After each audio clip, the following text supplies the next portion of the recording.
नमस्कार दोस्तों, मैं आप सभी का स्वागत करता हूं डिफेंस मास्टर पर और एक नया आपके लिए सेशन लेकर आया हूं। और ये सेशन जो होगा ये उन सभी एस्पिरेंट्स के लिए बहुत ज़्यादा यूजफुल होगा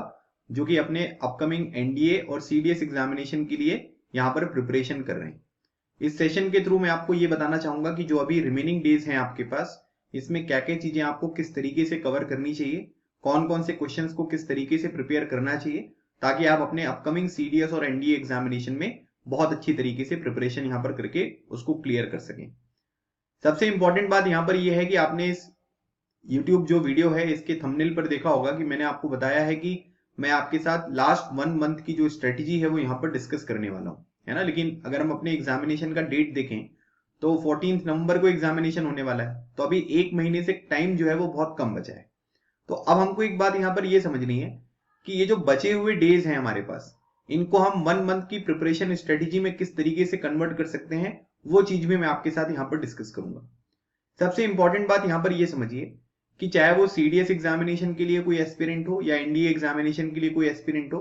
कोई 24 घंटे तो पढ़ाई करता नहीं है ना। कोई 6 घंटे पढ़ाई करता होगा, कोई 4 घंटे पढ़ाई करता होगा, कुछ कैंडिडेट ऐसे होंगे जो 8 घंटे यहाँ पर पढ़ाई कर रहे हैं। लेकिन हम अगर इसको एक एवरेज यहाँ पर मान लें कि हर कैंडिडेट जो है वो 6 से 7 घंटे यहाँ पर पढ़ाई कर रहा है,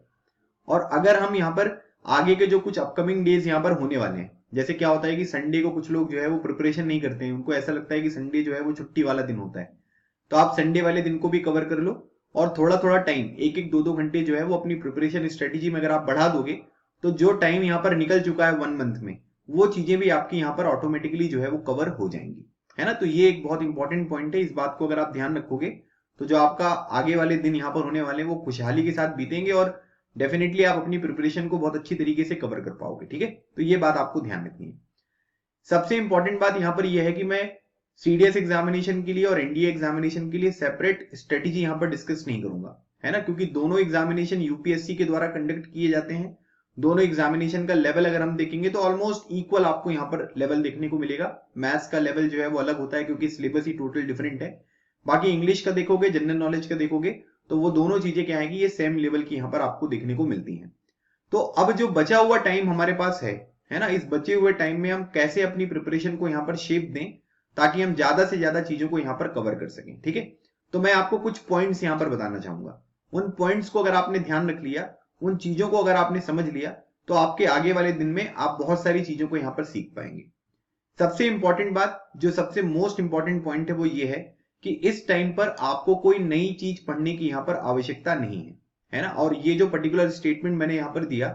ये मैं मानकर यहाँ पर दे रहा हूं कि आप बहुत टाइम से जो है वो अपने एग्जामिनेशन के लिए प्रिपरेशन यहाँ पर कर रहे हो। अगर मान लीजिए कि कोई कैंडिडेट है जिसने अभी कुछ दिन पहले ही अपने सीडीएस एग्जामिनेशन की प्रिपरेशन करना स्टार्ट किया है, तो ऑब्वियसली उसको यहाँ पर नई चीजें ही पढ़नी पड़ेंगी, उसके लिए सारी चीजें जो है वो नई होंगी, है ना। लेकिन अगर आप बहुत टाइम से यहाँ पर प्रिपरेशन कर रहे हो तो उसके लिए आपको ना अभी कोई नई चीज पढ़ने की आवश्यकता नहीं है। क्योंकि देखो क्या होता है कि हम एग्जामिनेशन में कई सारी चीजें जो है वो यहाँ पर पढ़कर जाते हैं, हमने उसकी प्रिपरेशन के लिए काफी सारी चीजें जो है वो यहाँ पर कवर करी होती हैं। लेकिन सबसे इंपॉर्टेंट चीज अगर आप यहाँ पर समझोगे तो वो ये है कि जो भी चीज अगर आपने पढ़ा हुआ है ना, अगर आप उसका रिवीजन करोगे नहीं तो यहाँ पर क्या होगा कि आपसे जो एग्जामिनेशन में क्वेश्चन यहाँ पर होने वाले हैं वो यहाँ पर आप अटेम्प्ट नहीं कर पाओगे। एक एग्जाम्पल लेकर मैं आपको बताना चाहूंगा और मैं उम्मीद करता हूं कि आप सभी लोग इस क्वेश्चन का आंसर कमेंट सेक्शन में जरूर देंगे। जैसे हम लोग यहाँ पर बात करते हैं कि भाई हमारे देश में कई सारी माइनॉरिटी कम्युनिटीज आपको देखने को मिलेगी। सेंट्रल गवर्नमेंट जो है वो डिसाइड करती है कि कौन सी कम्युनिटी को यहाँ पर हमको माइनॉरिटी कम्युनिटी का स्टेटस यहाँ पर देना है ना। अब अगर मान लीजिए कि स्टेटमेंट वाइज आपसे यहाँ पर ये बोला गया कि भाई हमारे देश में 5 कम्युनिटीज ऐसी हैं, ठीक है, जिनको यहाँ पर माइनॉरिटी का स्टेटस दिया गया है। अब आप ये बताओ कि ये स्टेटमेंट जो है वो सही है या नहीं है। तो अभी एक्चुअली होता क्या है कि जैसे मान लीजिए कि हम लोगों ने काउंट करना स्टार्ट किया, ठीक है, हमने यहाँ पर काउंट किया कि भाई देखो मुस्लिम कम्युनिटी हो गई, सिख कम्युनिटी हो गई, क्रिश्चियन कम्युनिटी हो गई, जैन कम्युनिटी हो गई, है ना। उसके बाद यहाँ पर पारसी कम्युनिटी यहाँ पर हो गई। तो काफी सारी अलग अलग तरीके की जो यहाँ पर है ना, उसके बाद सिख कम्युनिटी, जैन कम्युनिटी, है ना, उसके बाद Muslim community, Parsi community, Christian community, इस तरीके से हम काउंट भी कर सकते हैं। लेकिन अगर मान लीजिए कि स्टेटमेंट वगैरह जो है वो थोड़ा कम दे दिया, जैसे अगर आप ओरिजिनली यहाँ पर देखेंगे तो हमारे देश में क्या है कि आपको जितनी भी कम्युनिटीज यहाँ पर देखने को मिलेंगी, अगर आप उनका रिवीजन नहीं करोगे तो इससे क्या होगा कि इससे जो है वो आपको यहाँ पर क्या होगा कि क्वेश्चन को समझने में उसका बेसिकली क्रक्स क्या है ना। क्योंकि अगर वहां पर 4 लिखा रहेगा तो आप 4 ही काउंट कर पाओगे, 5 लिखा रहेगा तो आप 5 ही काउंट कर पाओगे। अगर 6 हैं तो छठवीं वाली आपको याद ही नहीं आएगी। तो इसलिए रिवीजन बहुत ज्यादा जरूरी होता है। जो भी चीजें आपने यहाँ पर अभी तक पढ़ी हैं, चाहे वो मैथ्स के बारे में बात कर लीजिए, इंग्लिश के बारे में बात कर लीजिए, जनरल नॉलेज के बारे में बात कर लीजिए, जो भी पुरानी चीजें आपने कवर करी हैं, है ना, उन सभी चीजों का आपको रिवीजन अभी यहाँ पर करना है ना। जब तक आप रिवीजन नहीं करोगे तब तक आपको अपनी प्रिपरेशन के ऊपर कॉन्फिडेंस नहीं आने वाला है। और कोई नई चीज पढ़ोगे तो उसमें फिर कोई फर्क नहीं पड़ेगा, है ना, क्योंकि हो भी सकता है कि उससे क्वेश्चन आ जाए, हो भी सकता है कि नहीं आए, लेकिन जो चीजें आपने इंपॉर्टेंट समझकर अपने एग्जामिनेशन के लिए पढ़ी है, उनको अगर आप यहाँ पर रिवाइज करोगे तो उससे क्या होगा कि उससे बहुत बेनिफिट आपको देखने को मिलेगा। इसलिए सबसे इंपॉर्टेंट पॉइंट जो मैंने आपको बताया वो ये है कि आप सभी लोग रिवीजन के ऊपर यहाँ पर ज्यादा से ज्यादा जो है वो फोकस करें, ठीक है। दूसरी इंपॉर्टेंट चीज जो मैंने ज्यादातर स्टूडेंट्स में देखी है कि सर हम लोगों को मॉक टेस्ट यहाँ पर देना है, तो मॉक टेस्ट हम यहाँ पर कहां से दें, किस तरीके से दें। तो देखिए इसमें बहुत ही ऑनेस्ट ओपिनियन मेरा ये रहता है कि अगर आप यूपीएससी एग्जामिनेशन को बहुत टाइम से फॉलो कर रहे हैं, बहुत टाइम से अगर उसकी प्रिपरेशन आप यहाँ पर कर रहे हो, तो आपको एक चीज यहाँ पर ये समझ में आएगी कि यूपीएससी में जो एग्जामिनेशन के क्वेश्चन वगैरह होते हैं वो किसी मॉक टेस्ट से नहीं आते, है ना। वो कोई भी कोचिंग इंस्टीट्यूट हो, मैं भी जो क्वेश्चन यहाँ पर प्रोवाइड करूंगा उससे भी हो सकता है कि कुछ क्वेश्चन डायरेक्टली आए, कुछ क्वेश्चन ना आए। ज्यादातर क्वेश्चन ऐसे होंगे जो किसी मॉक टेस्ट से यहाँ पर नहीं आते। उससे क्या होता है कि उससे प्रैक्टिस हो जाती है आपकी, है ना, कि एग्जामिनेशन में इस तरीके के क्वेश्चन यहाँ पर आ सकते हैं। लेकिन मैं आपको यहाँ पर यह रिकमेंड करना चाहूंगा कि अगर आपको प्रैक्टिस ही करनी है और यूपीएससी एग्जामिनेशन के लेवल की प्रैक्टिस अगर करनी है, तो ये जो बचे हुए दिन है इसमें आप प्रीवियस ईयर क्वेश्चन पेपर को क्यों सॉल्व नहीं करते। आपको करना क्या है, आपको क्या चाहिए कि भाई अगर हम सर मॉक टेस्ट देते हैं तो उसमें क्या होता है कि एग्जामिनेशन जैसा जो है वो थोड़ा माहौल बन जाता है ना। 2 घंटे 2.5 घंटे जो हम पेपर देते हैं उसको उस तरीके से हम यहाँ पर समझ पाते हैं। तो अभी मैं आपको ये बताना चाहता हूँ कि देखिए मार्केट पर, इंटरनेट पर बहुत सारे प्रीवियस ईयर सीडीएस एग्जामिनेशन के क्वेश्चन पेपर, एनडीए एग्जामिनेशन के क्वेश्चन पेपर अवेलेबल है ना। आप यहाँ पर क्या करिए, आप यहाँ पर उसका प्रिंट आउट निकाल लो। रोज हफ्ते में जो है वो 7 के 7 दिन आपको पेपर सॉल्व करने की जरूरत नहीं है। आप यहाँ पर क्या करिए कि ऑल्टरनेट डेज पर जो है वो यहाँ पर पेपर को सॉल्व करो, है ना, मतलब पूरा पेपर सॉल्व करो। मैथ्स का पेपर भी सॉल्व करो, जीएटी का पेपर भी सॉल्व करो, सीडीएस एग्जामिनेशन वाले मैथ्स का भी करो, जीके का भी करो और इंग्लिश का भी करो, है ना। तो ये तीनों पेपर आप सॉल्व करिए। एनडीए एग्जामिनेशन वाले जो है वो दोनों पेपर सॉल्व करो। उसके लिए आपको क्या करना है कि उसके लिए आपको प्रिंट आउट निकलवाना है। प्रिंट आउट निकाल लो आप, है ना। अब उसमें क्या है कि उसको रख दो अच्छे से और उसके बाद एक एक पेपर जो है वो यहाँ पर सॉल्व करिए। एक दिन आपने क्या किया कि पूरा पेपर सॉल्व किया। अब मैं मान सकता हूं कि उसमें से कुछ करंट अफेयर वगैरह के क्वेश्चन होंगे जो आउट ऑफ द बॉक्स होंगे, क्यों, क्योंकि उस टाइम पर वो करंट अफेयर में थे, है ना। अभी आपको जो है उसके बारे में कोई जानकारी नहीं है तो उसको छोड़ देना, उसको एलिमिनेट कर देना, कोई प्रॉब्लम नहीं है उसमें, क्योंकि हम पूरे के पूरे क्वेश्चन थोड़ा ना अटेम्प्ट करते हैं वैसे भी। तो जितने क्वेश्चन आपसे बने उतने क्वेश्चन आप देखिए। तो इससे क्या होता है कि यूपीएससी जिस तरीके के क्वेश्चन आपसे पूछते हैं ना, उसी तरीके के क्वेश्चंस की आपकी प्रैक्टिस यहाँ पर हो जाएगी। तो एक दिन आप यहाँ पर क्या करो कि पूरा पेपर सॉल्व करो और दूसरे दिन यहाँ पर क्या करो कि उस पेपर का जो है वो एनालिसिस यहाँ पर करो कि क्या चीजें थी जो आपने सही करी हैं, क्या चीजें ऐसी थी जो आपने गलत यहाँ पर करी हैं। आजकल मार्केट वगैरह में कई सारी बुक्स वगैरह अवेलेबल आपको देखने को मिलेंगी जिसमें यहाँ पर क्या होता है कि उसकी आंसर कीज वगैरह भी अवेलेबल है। आंसर कीज में कुछ मिस्टेक्स यहाँ पर होती है, बस मुझे लगता है कि +2 -2 जो है वो आपके फाइनल मार्क्स में होगा, अदरवाइज आपका जो रिजल्ट होगा वो उसी तरीके का आपको देखने को मिलेगा। तो आप उनको सॉल्व करो और जब आपने उसका एनालिसिस यहाँ पर किया ना तो आपको ये समझ में आएगा कि यार कौन कौन सी गलतियां हम यहाँ पर कर रहे हैं। उन गलतियों को आप यहाँ पर, मिस्टेक जो आप कर रहे हो अभी तक, उनको यहाँ पर आपको इंप्रूव करने की जरूरत है। एंड प्लीज मेक श्योर कि जो भी चीजें आपको उस पर्टिकुलर क्वेश्चन पेपर में नहीं आती हैं और आपको लगता है कि यार बहुत इंपॉर्टेंट स्टैटिक पार्ट है, ये पॉलिटी का टॉपिक है, ये हिस्ट्री का टॉपिक है, ज्योग्राफी का टॉपिक है ना, तो उनके बारे में आप यहाँ पर जरूर पढ़ें, है ना, क्योंकि उसी तरीके के क्वेश्चन जो है वो आपकी एग्जामिनेशन में होंगे। जैसे आप पिछले 2 बार से अगर आप सीडीएस का पेपर भी देख लो, अगर आप एनडीए का पेपर भी देख लो, एक टाइम था जब सीडीएस और एनडीए वगैरह के पेपर में ना थोड़ा लेवल जो है वो इंक्रीज हो गया था। लेकिन अभी यहाँ पर क्या हो रहा है कि पेपर का जो लेवल है, स्पेशली जीएटी का जिसमें जनरल नॉलेज, करंट अफेयर वगैरह आता है, वो पेपर का लेवल ना थोड़ा सा कम हो गया है ना। बहुत इजी क्वेश्चन भी यहाँ पर आ जाते हैं और इसी वजह से क्या होता है कि ओवरऑल कट ऑफ वगैरह भी अगर आप देखोगे तो वो बहुत ज्यादा आपको जाता हुआ दिखाई दे रहा है। तो इसीलिए हमको यहाँ पर क्या करना है कि इस बात का ध्यान रखना है कि हम मॉक टेस्ट के पीछे ना भागें। अगर हमें मॉक टेस्ट देना ही है तो हम प्रीवियस ईयर जो क्वेश्चन पेपर हैं, है ना, उनको सॉल्व करें। उनका एनालिसिस करना बहुत जरूरी है। पेपर सॉल्व करके नंबर जोड़ने से कुछ नहीं होने वाला है। उसका ये देखो कि आप कहां पर कौन सी चीजें जो है वो यहाँ पर गलत कर रहे हो, कौन सी चीजें हैं जो आप सही कर रहे हो और कहां पर आपको इंप्रूवमेंट की जरूरत है। वो कैसे पता चलेगा, वो उस तरीके के क्वेश्चन को सॉल्व करके पता चलेगा जो आपके एग्जामिनेशन में आता है ना, जिस लेवल के क्वेश्चन आपसे पूछे जाते हैं। तो सबसे अच्छे मॉक टेस्ट तो आपके प्रीवियस ईयर क्वेश्चन हैं, उनके ऊपर अगर आप फोकस करोगे तो ज्यादा चीजें आपको सीखने को मिलेंगी। अदरवाइज अगर आप इधर उधर भागोगे कि यहां से हम जो है वो मॉक टेस्ट खरीद लेते हैं, यहाँ से खरीद लेते हैं, तो उसका कोई बहुत ज्यादा अर्थ नहीं होता है, क्योंकि एग्जामिनेशन में जो क्वेश्चंस होंगे वो लिमिटेड ही होंगे। 4-5 क्वेश्चन उनकी टेस्ट सीरीज से आ भी सकते हैं जो आपको ऑलरेडी यहाँ पर पता होते हैं। ठीक है, कई टॉपिक ऐसे होते हैं जो सबको पता होता है कि ये एग्जामिनेशन में आएगा और वो एग्जामिनेशन में आता भी है। ठीक है, अब जैसे मान लीजिए फॉर एग्जाम्पल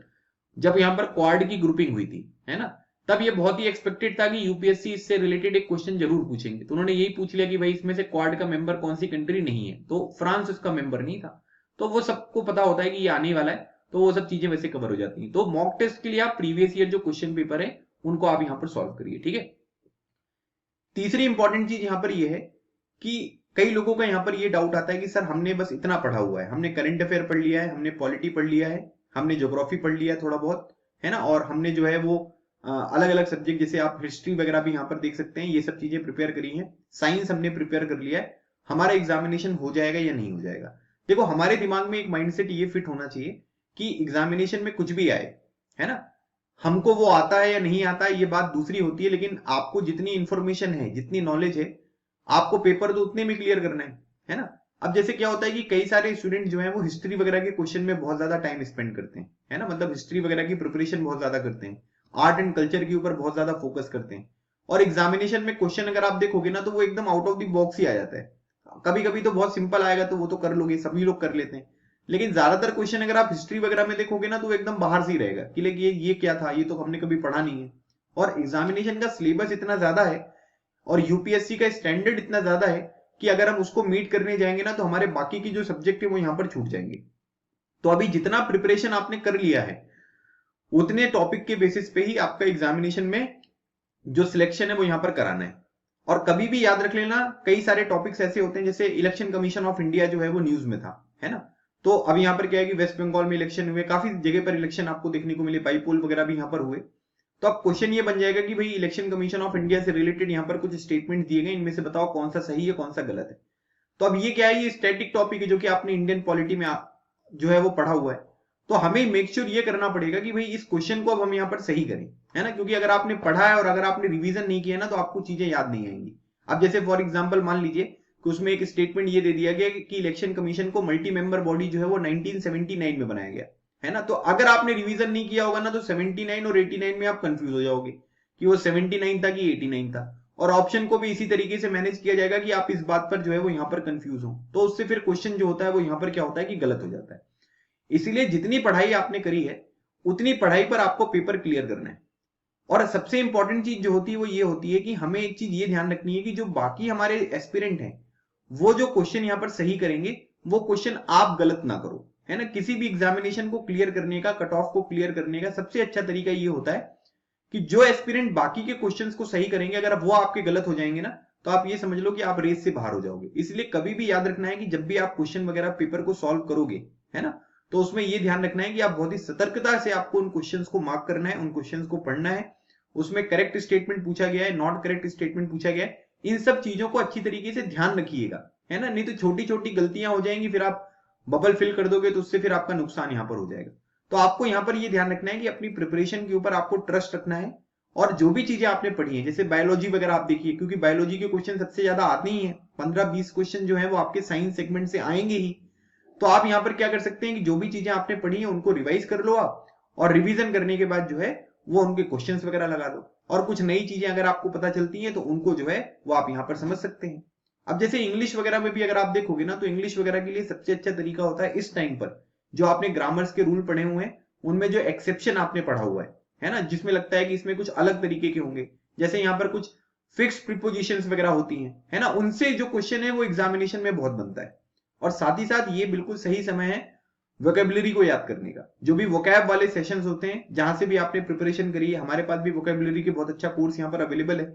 तो अगर आप उनको यहाँ पर देख लोगे ना तो उसमें याद करने की टेक्निक आपको पता चल जाएगी। और अभी क्या है कि एग्जामिनेशन में बहुत टाइम नहीं है ना, तो हम यहाँ पर क्या कर सकते हैं कि उन टेक्निक से ना चीजों को रिटेन कर सकते हैं, क्योंकि ज्यादा समय पहले अगर आप याद कर लोगे ना तो उससे क्या होगा कि हो सकता है कि नुकसान हो जाए, है ना, भूल जाओ आप। लेकिन इस टाइम पर अगर आप चीजों को पढ़ोगे, उसको रेगुलर अपनी लाइफ का पार्ट बना लोगे, रोज अगर आप 10 शब्द भी यहाँ पर पढ़ रहे हो तो आपको बहुत सारी चीजें यहाँ पर सीखने को मिल जाएंगी। और जितने भी प्रीवियस ईयर के क्वेश्चन है, अगर आप मान लो कि यूपीएससी और एनडीए के प्रीवियस ईयर के क्वेश्चन ही लगा लो ना तो आपके इंग्लिश के बहुत सारे इंपॉर्टेंट वोकेबुलरी जो है वो यहाँ पर आपको कवर होती हुई दिखाई देंगी। और एक बात ये ध्यान रखिएगा, जैसे अगर हम दूसरे एग्जामिनेशन में वोकेबलरी देखेंगे ना तो थोड़ा डिफिकल्ट आती है, लेकिन सीडीएस एग्जामिनेशन में अगर आप देखोगे ना तो उसमें क्या होता है कि सिंपल होता है लेकिन कंफ्यूजिंग होता है ना, कि ये वाला ऑप्शन होगा या ये वाला ऑप्शन होगा, क्योंकि दोनों ऑप्शन आपको लग रहे होते हैं कि ये सही है। तो डिफिकल्ट वाली चीजें 2-3 हो सकती हैं, लेकिन ज्यादातर जो है वो सिंपल ही रहेंगी, तो हमें उनके ऊपर ध्यान रखना है। एक और इंपॉर्टेंट बात जो मैं आपको यहां पर बताना चाहता हूं वो ये है कि आपको ना अपनी स्ट्रेटेजी पेपर को किस तरीके से अटेम्प्ट करना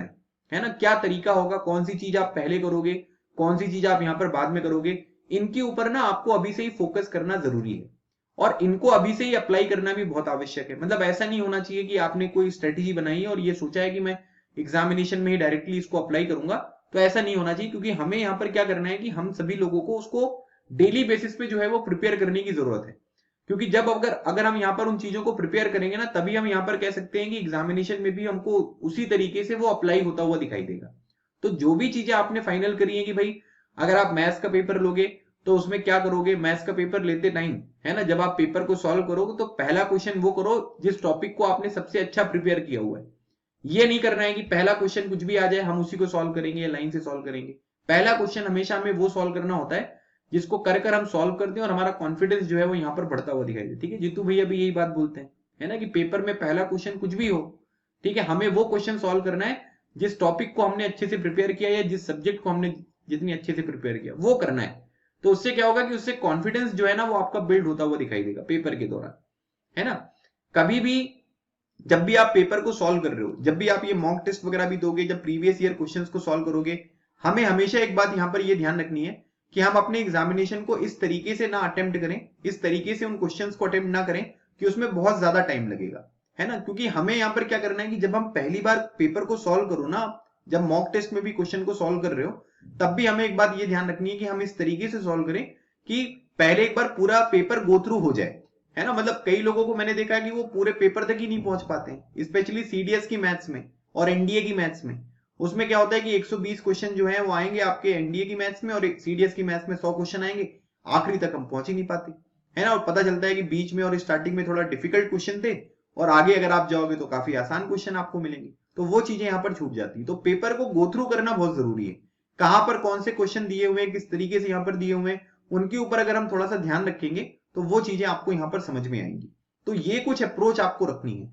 जितना ज्यादा से ज्यादा रिवीजन आप करो उतना ज्यादा अच्छा रहेगा। मैंने आप लोगों को यूट्यूब सेशन पर जो है एक सीरीज यहाँ पर स्टार्ट कराई है, जिसमें मैं आप लोगों को ना देखोगे, अगर आप जो कल एक वीडियो आया था डे नंबर 19 का, उसमें मैं ना क्या करता हूँ कि जो भी करंट अफेयर में चीजें थी वो पढ़ा देता हूँ और उसके बैकग्राउंड से रिलेटेड क्या क्या क्वेश्चन आपसे पूछे जा सकते हैं वो भी मैं आपको समझा देता हूँ। तो मैंने उसमें ना काफी सारे मंथ के जो करंट अफेयर है वो यहाँ पर कवर किए हैं, तो अगर आप उनको देख लोगे ना भाई साहब तो आपको बहुत लाभ मिलने वाला है, चाहे वो आपका एनडीए एग्जामिनेशन हो, चाहे वो सीडीएस का एग्जामिनेशन हो। और हमारे पास ना एक जनवरी से लेकर सितंबर तक का पूरा करंट अफेयर का कोर्स भी अवेलेबल है, आप उसको देख लोगे ना तो आपको करंट अफेयर के लिए कहीं जाने की जरूरत नहीं पड़ेगी। उसमें बेसिक जो करंट अफेयर होता है वो कवर हो गया, उसकी बैकग्राउंड इन्फॉर्मेशन मैंने यूट्यूब पर आपको फ्री ऑफ कॉस्ट यहाँ पर प्रोवाइड करी हुई है, तो आप उसको भी यहाँ पर देख सकते हैं। तो ये कुछ इंपॉर्टेंट चीजें हैं जो अगले कुछ दिनों तक अगर हम यहाँ पर फॉलो करेंगे तो आपको डेफिनेटली यहाँ पर बहुत हेल्प मिलने वाली है। अब एनडीए मैथ्स में और सीडीएस मैथ्स के बारे में मैं कुछ चीजें आपको यहाँ पर बता देता हूँ। देखो, जो भी फॉर्मूले वाली चीजें होती है ना, जैसे डिफरेंशिएशन के फॉर्मूले हो गए, इंटीग्रेशन के फॉर्मूले हो गए, ट्रिग्नोमेट्री वाली कुछ चीजें यहाँ पर हो गई, मेंसुरेशन वाली कुछ चीजें हो गई, है ना, जो डायरेक्ट रिजल्ट वगैरह होते हैं, इनकी लिस्ट आपने प्रिपेयर करी होगी अपनी प्रिपरेशन के दौरान। अगर आपको नहीं मिल रही है तो उसको थोड़ा देख लीजिएगा, क्योंकि फॉर्मूले वगैरह के ऊपर बेस्ड बहुत सारे क्वेश्चन आपके एग्जामिनेशन में डायरेक्टली आएंगे। डिफरेंशिएशन, इंटीग्रेशन, ट्रिग्नोमेट्री हो गया, आपका हाइट एंड डिस्टेंस हो गया, ये एनडीए एग्जामिनेशन के लिए बहुत इंपॉर्टेंट है। इसी तरीके से सीडीएस एग्जामिनेशन में अगर हम देखेंगे तो वहां पर आपको मेंसुरेशन के सारे फॉर्मूले पता होने चाहिए, आपको ज्योमेट्री बेसिक्स, जिसमें आप अगर ट्रायंगल और जो आपकी लाइंस वगैरह होती हैं उनको भी अगर आप अच्छे से कवर कर लोगे तो काफी सारे क्वेश्चन आपके बन जाएंगे, ठीक है। उसके बाद ट्रिग्नोमेट्री वहां पर भी बहुत इंपॉर्टेंट है, और आपको ना अर्थमेटिक मैथ्स के ऊपर हमेशा से ध्यान देने की जरूरत है, क्योंकि अर्थमेटिक के क्वेश्चन जो है वो सिंपल ही आते हैं, एडवांस मैथ्स जो है वो थोड़ा डिफिकल्ट यहाँ पर हो सकता है, ठीक है। अब एक चीज ये भी देखोगे, आपकी जो सेगमेंट होता है उसमें एडवांस मैथ्स के ज्यादा क्वेश्चन होते हैं। अगर मान लो कि 40 क्वेश्चन भी अर्थमेटिक के यहाँ पर आए और उनको भी अगर आपने 30 को भी कर लिया अच्छे से, या 25 को भी कर लिया, और इधर एडवांस में से 60 में से ऐसा भी नहीं होता है कि डिफिकल्टी होते हैं, आसान भी क्वेश्चन होते हैं बहुत सारे, तो उनको कर लोगे तो आप आराम से 60-70 प्लस क्वेश्चन जो है वो यहाँ पर आपके अटेम्प्ट हो जाएंगे। तो इसीलिए आपको ये चीज जो है ये ध्यान रखनी है, अगर आप इन चीजों का ध्यान रखोगे तो आपको आगे की जो प्रिपरेशन यहाँ पर होने वाली है वो काफी आसान यहाँ पर हो जाएगी। ठीक है, तो बाकी अगर आपको किसी भी तरीके का कोई डाउट यहाँ पर लगता है तो आप मुझे कमेंट सेक्शन में बताइएगा। I will definitely help you. Personally मैं सबके मैसेज का यहाँ पर रिप्लाई करूंगा जिस भी तरीके का आपको कोई डाउट होता है, या आप अगर एडिशनल कोई चीजें यहाँ पर पूछना चाहते हो तो एडिशनल भी यहाँ पर चीजें पूछ सकते हो कमेंट के माध्यम से। अगर बहुत ज्यादा डाउट्स यहाँ पर आएंगे तो मैं एक और सेशन प्रोवाइड कर दूंगा। अगर मुझे लगेगा कि मैं यहाँ पर कमेंट के माध्यम से उनको रिजॉल्व कर सकता हूं तो मैं कमेंट के माध्यम से भी उन चीजों का सॉल्यूशन आपको प्रोवाइड कर दूंगा। ठीक है, तो ये एक छोटा सा सेशन था कि आखिरी के एक महीने में आपको किस तरीके से काम करना है, किस तरीके से अपनी एग्जामिनेशन की प्रिपरेशन करनी है। तो आई होप आपको थोड़ा सा क्लियरिटी यहाँ पर मिली होगी जो कि आपकी एग्जामिनेशन के लिए यूजफुल हो सकती है। बाकी आप हमारा डिफेंस मास्टर ऐप डाउनलोड कर सकते हैं, उस पर भी आपको आपकी एग्जामिनेशन के लिए बहुत सारे कोर्सेज मिल जाएंगे और एसएसबी प्रिपरेशन के लिए भी कोर्सेज यहाँ पर अवेलेबल आपको देखने को मिलेंगे। ठीक है, तो मिलते हैं हमारे नेक्स्ट सेशन में, तब तक keep smiling and keep preparing. लगे रहो, एग्जाम क्लियर करो। थैंक यू सो मच, जय हिंद।